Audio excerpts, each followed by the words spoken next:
அன்பு நிலையே இன்ப நிலையை தரும். அப்போ பின் உடல் எடுத்த பிறகும் உலகில் உழன்ற காலத்தும் துணையாய் நின்று கருணையோடு என்னை வளர்த்தான்.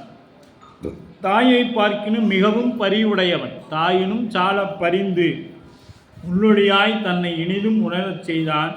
அழிவில்லாத ஆனந்தமாகிய தேனை பொழிந்தான். இவ்வாறு இறைவன் செய்யும் உதவியை மறவாது உணர்தல் அவனிடத்தே அன்பு மீதூறும். இறைவனிடத்து செய்யும் அன்பு அவனிடத்தே அழுந்தி இன்புற்றிருக்கும் நிலையை தரும். அப்போ நமக்கு இந்த அன்பு என்னத்தை தரும்?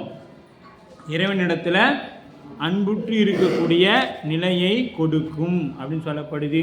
உயிர்கள் பிறவி கடலில் விழுந்தன. உயிர்கள் பிறவி கடலில் அவை ஆணவ மலத்தில் வலிய கல்லோடு சேர்க்கப்பட்டு அக்கடலில் தள்ளப்பட்டது. ஆணவ மலை கல்லில் போட்டு நல்லா நம்மளை கட்டிட்டாங்க. கல்லில் கட்டி எங்கே போட்டாங்க? கடலில் தூக்கி போட்டாச்சு. கடல் என்பது என்ன? பிறவி.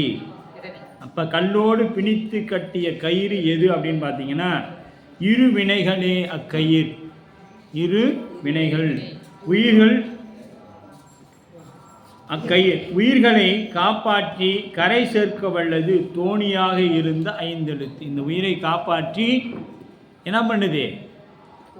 தோணியாக இருந்து அதனால தான் சாமிக்கு தோணியப்பர்னு பேர். தோணியப்பர்னு பேர். இந்த உயிரை எப்படியாவது கடை தட்டணும்னு இருக்கிறவர். அப்போ இருவினை பாச மும்மலங்கள் ஆற்றிட வருபவ கடலில் கீழ் மாக்கள் ஏறிட அருளும் மெய் அஞ்செழுத்தே என்பது அதுவாகும். அருளும் அஞ்செழுத்தே. சி என்பது சிவம். உயிர் சிவத்தில் அழுந்தி நிற்கும். வா அப்படிங்கிறது சிவனது அருள் சக்தி. உயிர் திருவருள் அழுந்தி நிற்கும் துரிய அருள் நிலைன்னு பேர். அது துரிய அருள் நிலை அப்படின்னு. சி யா என்பது உயிர். இது ஐந்தெழுத்தை பற்றி எழுதினவங்க எழுதிக்கிங்க. சீங்கிறது சிவம். வாங்கிறது சிவனது அருள் சக்தி. யாங்கிறது உயிர்.